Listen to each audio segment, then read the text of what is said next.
Naruto series में most powerful and most skilled Ninja को ही एक विलेज का कागे बनाया जाता है। इस सीरीज में 5 हिडन विलेज के बारे में बताया गया है, जिसमें 5 डिफरेंट नेम्स का कागे मेंशन है। जहाँ हिडन लीफ विलेज का कागे को होकागे, मिस्ट विलेज का मिजुकागे, सैंड विलेज का काजेकागे, रॉक विलेज का सुचिकागे एंड क्लाउड विलेज का राइकागे बोला जाता है। नारुतो यूनिवर्स में ओनली 24 निंजा ही कागे बन पाया है और आज इस वीडियो में मैं आप लोगों को इनमें से ही टॉप 10 स्ट्रॉन्गेस्ट कागे के बारे में बताने जा रहा हूँ। Number 10, Tobirama Senju the second Hokage. Tobirama first Hokage का छोटा भाई है। टोबिरामा हाशिरामा सेंजू के जितना तो उतना पावरफुल नहीं था, पर यह बंदा fire, water, earth, wind and lightning all 5 type of chakra nature को यूज कर सकता था। वाटर रिलीफ इस बंदे का one of the most powerful jutsu है। Flying thunder god technique, multi shadow clone, reanimation जैसा ज़्यादातर जुत्सु इस बंदे ने ही क्रिएट किया है और यही वो बंदा है जिसने सेंजू क्लैन वर्सेस उचिहा क्लैन के फाइट के दौरान मादारा उचिहा के ब्रदर को मार दिया था। इन सब बातों से ही पता चलता है कि टोबिरामा सेंजू कितना पावरफुल था।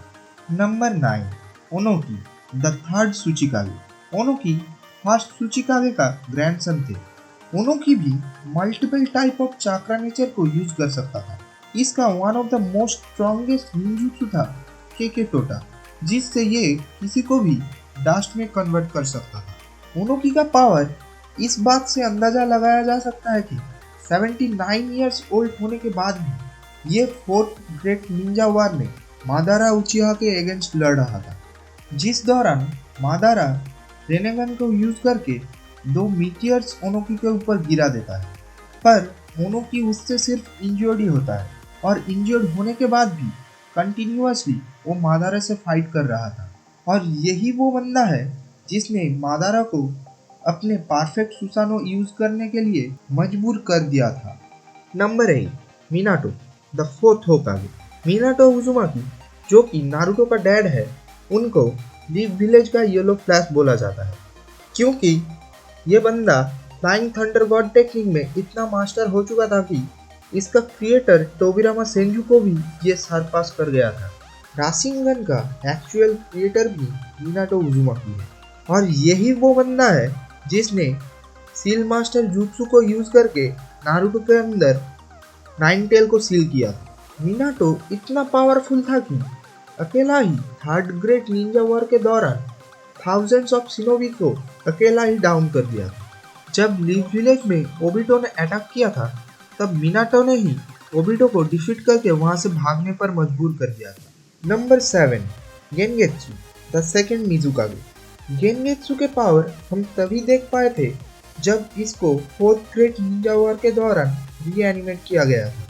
होजुकी क्लैन का मेंबर होने की वजह से गेनगेत्सु हाइड्रिफिकेशन टेक्निक का यूज कर सकता था, जिसके थ्रू बॉडी वाटर में ट्रांसफॉर्म हो सकता था और जिसमें किसी भी फिजिकल अटैक का कोई असर नहीं होता था। गेनगेत्सु का और एक ऑलमोस्ट अनबीटेबल जुत्सु था समनिंग ए जायंट क्लाउन, जो कि अपने आसपास एक मिस्ट रिलीज करता था और गेनजुत्सु के द्वारा एक मिराज क्रिएट करता था, जिसमें इसका एक्चुअल लोकेशन पता करना नेक्स्ट टू इम्पॉसिबल था।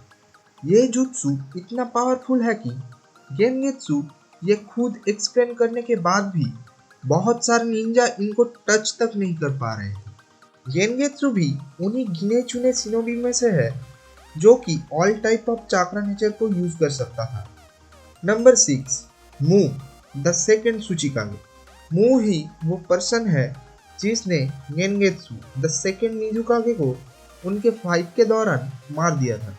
मू अपने फाइट के दौरान अपने प्रेजेंस को हाइड कर सकता था और उसके साथ साथ ये बंदा कई किलोमीटर दूर से भी दूसरों का चाक्रा नेचर को डिटेक्ट कर सकता था। यह बंदा अपने बॉडी को 2 हिस्सों में स्प्लिट कर सकता था और इसके साथ साथ इसका पावर भी 2 हिस्सों में बढ़ जाता था, पर यह जुत्सु इसकी बॉडी को किसी भी क्रिटिकल डैमेज से बचा सकता था।